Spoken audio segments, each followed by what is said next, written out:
बिस्मिल्लाहिर्रहमानिर्रहीम। तारक बिन ज़ियाद ने मैदानों और पहाड़ी इलाकों में आमने सामने लड़ाइयाँ लड़ी थी। उसने 12,000 मुजाहिदीन से उंदलस की 1 लाख फौज को शिकस्त दी थी, लेकिन कला सार करना बिल्कुल ही मुख्तलिफ मुहिम थी। उसके तौर तरीके कुछ और थे, और फिर तलीतला जैसे नाकाबिले तसहीर कले को सर करना तो नामुमकिन की हद तक मुहाल था। तारक अल्लाह के भरोसे पर जा रहा था। तलीतला में उंदलस के बादशाह राडरक का मातम हो रहा था। महल का माहौल ही नहीं उदास था, बल्कि सारे शहर पर उदासी थारी थी।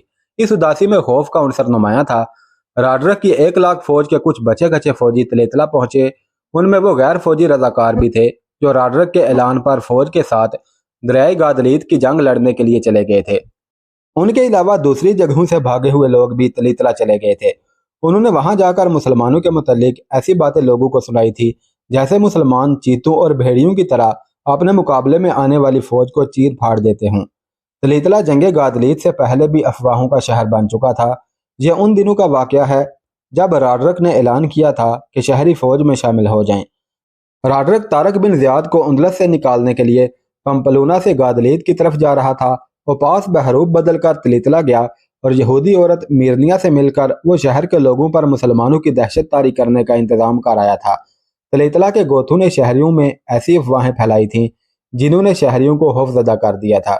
उसके बाद तलीतला वालों को खबर मिली कि उनका इतना बहादुर और जाबर बादशाह मुसलमानों के हाथों मारा गया है और उसका 1 लाख नफरी का लश्कर सिर्फ 12,000 मुसलमानों के हाथों कट गया है। तो तलीतला के लोगों में खौफ हरास फैल गया। फिर हारे हुए फौजी और रजाकार तलीतला पहुंचे तो उन्होंने मुसलमानों की ऐसी दहशतनाक बातें सुनाई जिन्होंने गोथों की फैलाई हुई अफवाहों की तस्दीक कर दी। वो मुसलमान या जो कोई भी हैं वो इंसान नहीं, कोई और ही महलूक हैं। हाँ हाँ, एक इंसान 2 का मुकाबला कर सकता है, लेकिन वो तो 20-20 को तलवार के एक ही वार से काट देते हैं। वो दरिंदे हैं, अजदहे हैं, फंकारते हैं और काटते चले जाते हैं। लोग ठीक कहते थे कि वो समंदर और दरिया में तैरते नहीं, पानी पर चलते हैं और डूबते नहीं। शहंशाह राडरक की लाश भी नहीं मिली, उसका घोड़ा औरेलिया मुसलमान ले गए हैं। कहते हैं उन्होंने हमारे बादशाह को पकाकर खा लिया है। यह उनका दस्तूर होगा कि जिस बादशाह को शिकस्त दो उसका गोश्त खा जाओ। वो इधर आ रहे हैं, बहुत लूट मार करेंगे। लड़कियों को तो वो अपने साथ ले जाते हैं। ये अफवाहें डरावने और रोंगटे खड़े कर देने वाले इजाफों के साथ तलीतला के लोगों में फैलती और उन्हें खौफजदा करती गई। घर घर में कमसन और जवान लड़कियां थीं। लोगों के घरों में मालो दौलत भी थी। सबसे ज्यादा कीमती चीज जो हर एक के पास थी वो उसकी जान थी। कोई अमीर था या गरीब, वो अपनी जान नहीं देना चाहता था। अफवाहों में यह भी कहा जा रहा था कि मुसलमान लड़कों और जवान आदमियों को गुलाम बनाकर ले जाते हैं और उन पर बहुत जुल्म करते हैं। यह तो उस जमाने का दस्तूर था कि फातेह फौज मफतूहा आबादियों में लूट मार और आबरू रेजी करती थी। लोग भाग जाते थे। तलीतला वालों के लिए ये अफवाहें कोई अजूबा नहीं थीं। ऐसी बातों को लोग मुसद्दिका समझा करते थे। तलीतला से भी लोग निकलने लगे और चंद दिनों में शहर में उल्लू बोलने लगे। सिर्फ फौजी रह गए, लेकिन जज्बे के लिहाज से वो नीम मुर्दा थे। फौजियों के अलावा जो लोग शहर में रह गए वो गोथ कौम के लोग थे और यहूदी, क्योंकि ये दोनों कौमें अपने लालच की वजह से मुसलमानों के साथ थीं। अफवाहों को ज्यादा दहशतनाक बनाने वाले यही लोग थे। तलीतला में गिरजे कई एक थे। गिरजों में राहबाएं थीं और खजाना बेशुमार था। पहले बयान हो चुका है कि गिरजों के पादरी जो अपने आप को खुदा का एलची कहलाते थे और दावे करते थे कि वो तारक दुनिया हैं, वो दरअसल दुनिया की हिरस और ऐशो इशरत के पुजारी थे। बादशाहों से वो जमीनें लेकर जागीरदार बने हुए थे। उन जागीरों की आमदनी के अलावा उन्होंने गिरजों के नाम पर लोगों से रकमें बटोर बटोर कर खजाने जमा किए हुए थे। तमाम पादरी बड़े पादरी के पास गए और यह मसला पेश किया कि इतना ज्यादा सोने जवाहरात और रकमों की थैलियों को कहाँ छुपाया जाए। कहीं छुपाना ही पड़ेगा। बड़े पादरी ने कहा, इतना ज्यादा माल साथ तो नहीं ले जाया जा सकता। साथ ले गए तो अपने ही लोग लूट लेंगे। तमाम जरो जवाहरात बक्सों में बंद करके यहाँ ले आओ। रकमों की थैलियां भी ले आओ। तह खाने में एक और तहखाना खोदो और तमाम माल उसमें रख कर ऊपर मिट्टी डाल दो। रात को खजाने के बक्स सबसे बड़े गिरजे के तहखाने में पहुंचने लगे। फर्श खोदा गया और बक्स वहां रख कर मिट्टी डाल दी गई। सिर्फ एक गड़ा जो कमोबेश 6 फुट लंबा, 2.5-3 फुट गहरा और इतना ही चौड़ा था, खाली रहने दिया गया। गड्ढे खोदने वाले 3 आदमी थे। वो अपना काम कर चुके तो बड़े पादरी के इशारे पर 3 और आदमी तहखाने में आए। उनके हाथों में तलवारें थीं। बची हुई मिट्टी बाहर फेंक दो, बड़े पादरी ने गड्ढे खोदने वाले आदमियों से कहा। वो आदमी बेलचे लेकर मिट्टी टोकरियों में डालने के लिए झुके तो उन 3 आदमियों ने बड़ी तेजी से अपनी न्यामों से तलवारें निकाली और झुके हुए आदमियों की गर्दनों पर ऊपर से वार करके तीनों के सर उड़ा दिए। उन्होंने तीनों की लाशें और सर उस गड्ढे में फेंक दिए जो खाली रखा गया था। वह उन्हीं की कब्र बनाने के लिए खाली रखा गया था। मट्टी डाल दो, बड़े पादरी ने कहा। अब इस खजाने का किसी और को राज और सुराग नहीं मिलेगा। इन्हें कत्ल करने वाले पादरी थे। तहखाने का दरवाजा दीवारों वाले दरवाजों जैसा नहीं था, बल्कि यह फर्श के साथ मिला हुआ दरवाजा था, जैसे बक्स का ढकना होता है। यह बंद होकर फर्श के साथ मिल जाता है और उस पर कुछ सामान रख दिया जाता था। बड़े पादरी ने खजाने के बक्स और तीनों लाशें दफन करके तहखाने का ढकना नुमा दरवाजा बंद कर दिया और 3 पादरियों के साथ मिलकर ऊपर गिरजे का कालीन बिछा दिया। कालीन पर दरवाजे के ऐन ऊपर एक छोटी मेज रखी और मेज पर एक बड़ी सलीब खड़ी कर दी, जिस पर हजरत ईसा अलैहिस्सलाम मसलूब हालत में बनाए गए थे। सब लकड़ी का काम था। अब हमें इस शहर से निकल जाना चाहिए, बड़े पादरी ने कहा। नए फाते को आने दो, हालात मामूल पर आ जाएंगे तो हम भी आ जाएंगे, माल महफूज रहेगा। और सुनो, कोई एक भी नौजवान राहबा पीछे ना रहे, वरना मुसलमान उसे अपनी लोंडी बना लेंगे। सूरज कभी का गुरूब हो चुका था। तारक बिन ज़ियाद तलीतला से कमोबेश 30 मील दूर रह गया था। उसकी फौज पड़ाव में थी। उसे अभी मालूम नहीं था कि उसके साथी मगीस अल रूमी और ज़ैद बिन कसादा किस हाल में हैं। तलीतला से 12-14 मील दूर शमाल की तरफ एक और पड़ाव था, लेकिन वो फौज नहीं, एक काफिला था जिसमें 250 के करीब आदमी और उससे कुछ ज्यादा औरतें और बच्चे थे। बड़ा पादरी 6-7 पादरियों के साथ उस काफिले में शामिल था। काफिला आसमान तले गहरी नींद सोया हुआ था। उनके घोड़े, खच्चरें और गधे अलग बंधे हुए थे। आधी रात के लगभग का अमल होगा।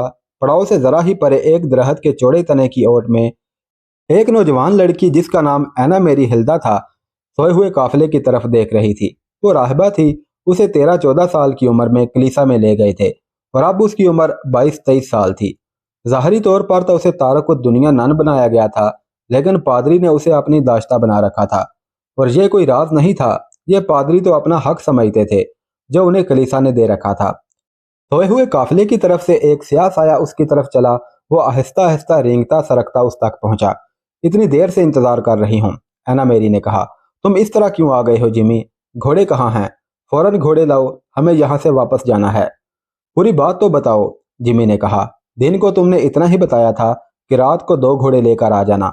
तुमने इस दरख्त की तरफ इशारा किया था। जिमी, जिसका पूरा नाम जिम सैमरीन था, उस गिरजे में मुलाजम था जिसमें ऐना मेरी राहबा थी। उसकी उम्र 25-26 साल थी। ऐना मेरी उसे दिलो जान से चाहती थी। जिम सैमरीन तकरीबन 6 महीने पहले इस गिरजे में मुलाजम हुआ था। उसकी रिहाइश का इंतजाम गिरजे में ही था। ऐना मेरी उसे देखते ही उसकी मोहब्बत में गिरफ्तार हो गई। उस गिरजे में 3-4 और भी राहबाएं थी, लेकिन ऐना मेरी की बदकिस्मती ये थी कि वह उनसे ज्यादा पुरकशिश थी। उधेड़ उम्र पादरी ने उसे अपनी मंजूर नजर दाश्ता बना रखा था। जिम सैमरीन के साथ ऐना मेरी की पहली मुलाकात हुई तो उसने महसूस किया जिस तरह उसके दिल में जिम की मोहब्बत पैदा हो गई है, उसी तरह जिम भी उसे दिलो जान से चाहने लगा है। ऐना मेरी ने उस पहली मुलाकात में ही जिम को अपने दिल के जख्म दिखा दिए। उसे बताया कि उसे किस तरह 13-14 साल की उम्र में ही जबरदस्ती घर से गिरजे में ले आए थे और उसे ये जहन नशीन कराया जाने लगा था कि उसे खुदा ने अपनी इबादत के लिए मुंतहब किया है और अब दुनिया से उसका ताल्लुक टूट गया है। लेकिन पादरी ने मेरे साथ ताल्लुक पैदा कर लिया। उसने मुझे मजहब से मुतनफर कर दिया। ऐना मेरी ने पहली मुलाकात में ही जिम सैमरीन को बताया था। यसू मसीह को तो एक बार सलीब पर लटकाया गया था। मैं हर रोज हर रात मसलूब होती हूँ। यसू मसीह के हाथों और पाँव में कील ठोंके गए थे। मेरे दिल और मेरी रूह में कील ठोंके जाते हैं। मैं हर रोज हर रात में पल पल मरती हूँ, मार मार कर जीती हूँ। मैं तो अपनी पसंद के एक खामंद के ख्वाब देखा करती थी। मुझे खुदा की मोहब्बत नहीं चाहिए। मैं एक इंसान की मोहब्बत को तरस गई हूँ, लेकिन कौन है जो मुझे चाहेगा?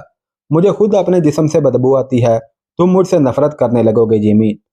मुझे तुम्हारे जिस्म के साथ जरा सी भी दिलचस्पी नहीं, यानी जिम ने कहा था। मेरी दिलचस्पी तुम्हारे दिल और तुम्हारी रूह के साथ है। जिम ने उसे पहली मुलाकात में इस मोहब्बत का यकीन दिलाया था जिसका ताल्लुक जिस्म से नहीं दिल से होता है। ऐना मेरी को वो मोहब्बत मिल गई जिसके लिए वो तरस गई थी। दोनों ने वहां से भाग जाने का अहद कर लिया था। ये लड़कियां गिरजू और मजहबी इदारों की कैदी हुआ करती थी। उनके लिबास ऐसा अलग थलग होता था कि कोई राहबा बाहर निकलकर अपने आप को छुपा ही नहीं सकती थी। उन पर पहरे भी लगे रहते थे। जिम दूर का रहने वाला था। वह नौकरी की तलाश में यहाँ आया था। इस शहर में उसकी किसी के साथ जान पहचान भी नहीं थी कि ऐना मेरी को भगाकर कहीं छुपा लेता और फिर मौका देखकर शहर से निकल जाता। फिर भी उसने तहैया कर रखा था कि इस लड़की को वो इस जहन्नम से निकाल ले जाएगा। 6 महीनों तक उनकी मोहब्बत ऐसे मुकाम पर पहुंच गई जहां से वापसी नामुमकिन हो गई थी। वो एक दूसरे पर अपनी जानें भी कुर्बान कर देने को मामूली सी कुर्बानी समझने लगे थे। फिर तलीतला में मुसलमानों के खौफो हरास की लहर दौड़ गई और कुछ दिनों बाद लोग शहर से निकलने लगे। एनी, एक रोज जिम ने ऐना मेरी से कहा, अब वक्त आ गया है, शहर के दरवाजे खुले रहते हैं, लोग काफला दर काफला और कुंबा कुंबा भी जा रहे हैं, हम भेस बदल कर भाग सकते हैं। अब ये शख्स मुझ पर और ज्यादा कड़ी नजर रखता है, ऐना मेरी ने कहा। मैं जरा इधर उधर हो जाती हूँ तो उसकी हालत पागलों जैसी हो जाती है। किसी और राहबा को उसके कमरे में भेज दिया करो, जिम ने कहा। वो किसी दूसरी लड़की की तरफ देखता ही नहीं, ऐना मेरी ने कहा। मेरे बगैर उसकी हालत वैसी ही हो जाती है जैसी तुम्हारी या तुम्हारे बगैर मेरी हो जाती है। कभी तो वो बिल्कुल बच्चा बन जाता है और मेरे साथ ऐसी हरकतें करता है जैसे मैं उसकी माँ हूँ। अगर तुम इजाज़त दो तो मैं उसे कत्ल कर सकता हूँ, जिम ने कहा, और हम दोनों आसानी से शहर से निकल जाएंगे। नहीं जिम, ऐना मैरी ने कहा, तुम पकड़े जाओगे, मुझे अपना गम नहीं, मैं तो मर ही जाना चाहती हूँ। कुछ दिन और गुजर गए। जिम पादरी के कत्ल के सिवा और कोई बात करता ही नहीं था। उंदलस के इस दारुल हुकूमत में कोई बादशाह नहीं था, ना बाकायदा तौर पर कोई हुकूमत काम कर रही थी। शहर के दरवाजे अलल सुबह खुल जाते और रात गए तक खुले ही रहते थे। तारक बिन ज़ियाद को शहर की इस कैफियत का इल्म नहीं था। जूलियन और अब्बास उसे बता रहे थे कि तलीतला में दाखिल होना नामुमकिन की हद तक मुश्किल होगा और राडरक के जानशीन इस शहर को बचाने के लिए जानों की बाजी लगा देंगे और मुहासरा बहुत लंबा हो जाएगा। वो रात आई जब ऐना मेरी शहर से 12-14 मील दूर एक दरख्त की ओट में जिम के इंतजार में खड़ी थी और जिम उसके पास पहुंचा तो उसने पूछा कि घोड़े कहाँ हैं। दिन को मैं तुम्हें पूरी बात नहीं बता सकी थी, ऐना मेरी ने जिम से कहा। हमारे पादरी बड़े गिरजे में खजाना छुपा कर आए हैं। मेरे पादरी को मुझसे इतना प्यार है कि उसने मुझे बता दिया है कि हजादा तय खाने में दफन किया गया है और तय खाने के दरवाजे पर कालीन रखकर उस पर यसु मसीह का मसलूब बुत रख दिया गया है। वो कहता है कि शहर के हालात ठीक हो जाएंगे तो हम वापस आकर अपना खजाना निकाल लेंगे। अगर हम खजाना साथ ले आते तो रास्ते में लुट जाने का खतरा था, और अगर हम वहीं रहते और खजाना अपने पास रखते तो हमलावर कौम हमसे छीन लेती। तो इस खजाने के साथ हमारा क्या ताल्लुक है, जिम ने पूछा। हमने ये खजाना निकालना है, ऐना मेरी ने कहा। तुम्हारा दिमाग ठिकाने नहीं रहा, जिम ने कहा। हम खजाना उठाकर कहाँ जाएंगे, कहाँ उठाए फिरेंगे खजाना। सारा नहीं जिम, ऐना मेरी ने कहा, तुम मेरे साथ वापस चलो, हम अपनी ज़रूरत के मुताबिक वहां से रकम और कुछ चीज़ें उठा लेंगे और शहर में ही रहेंगे। गिरजे में नहीं, मेरे घर में। मेरे घर वाले पहले ही जा चुके हैं, हमारा मकान खाली पड़ा है। मुसलमान आ गए तो क्या करोगी। हम दोनों मुसलमान हो जाएंगे, ऐना मेरी ने कहा। मैंने सुना है कि उनका मजहब कबूल कर लो तो वो इज्जत से पेश आते हैं। जिम कोई फरिश्ता तो ना था कि खजाने को ठुकरा देता। खजाने के अलावा ऐना मेरी की मोहब्बत थी जिसने उसे पाप जोला कर रखा था। उस लड़की ने उसे ऐसे सबज बाग दिखाए कि वह वापस तलीतला जाने के लिए तैयार हो गया। काफिला गहरी नींद सोया हुआ था। जिम का अपना घोड़ा था जो उसने दबे पांव जाकर खोला, अपनी जीन भी चुपके से उठा लाया और घोड़े पर कस कर ऐना मेरी के पास गया। ऐना मेरी ने उसे घोड़े से उतरने ना दिया। उसने बाजू ऊपर किए। जिम ने झुक कर उसे ऊपर उठाया और अपने आगे बिठा लिया। काफिले वालों को खबर तक न हुई कि एक घोड़ा 2 सवारों के साथ चला गया है। वो फट रही थी जब काफिला आगे जाने को तैयार हो गया। ऐना मेरी और जिम को गायब पाकर उनके पादरी ने वावेला बपा कर दिया। उसके साथी पादरियों ने उसका मजाक उड़ाते हुए कहा कि यह लड़की उसकी बीवी नहीं थी, बेटी या बहन नहीं थी। वो अपनी पसंद के किसी आदमी के साथ चली गई है तो जाने दो, अच्छा हुआ कि चली गई है। इस किस्म के गैर यकीनी सफर में इतनी खूबसूरत लड़की को साथ रखना ठीक नहीं। हमारे साथ और भी लड़कियां हैं, ये भी भाग जाएं तो अच्छा है। पादरी चुप हो गया। उनका काफिला चल पड़ा। तारीख के मुताबिक उन तमाम पादरियों ने रोम जाना था जो कलीसा का मरकज था और पोप का हेडक्वार्टर। उस वक्त जब काफिला चला था, जिम और ऐना मेरी तलेतला शहर में दाखिल हो चुके थे।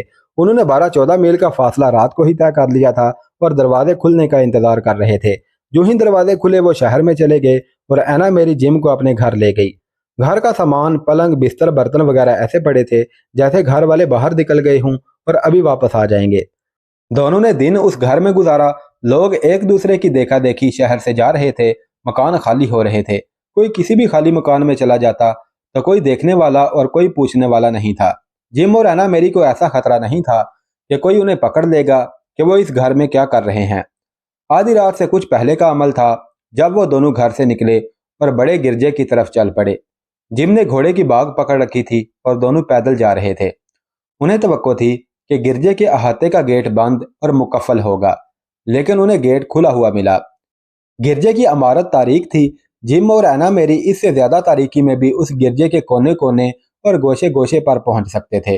वो इस गिरजे की एक एक ईंट और एक एक पत्थर से वाकिफ थे।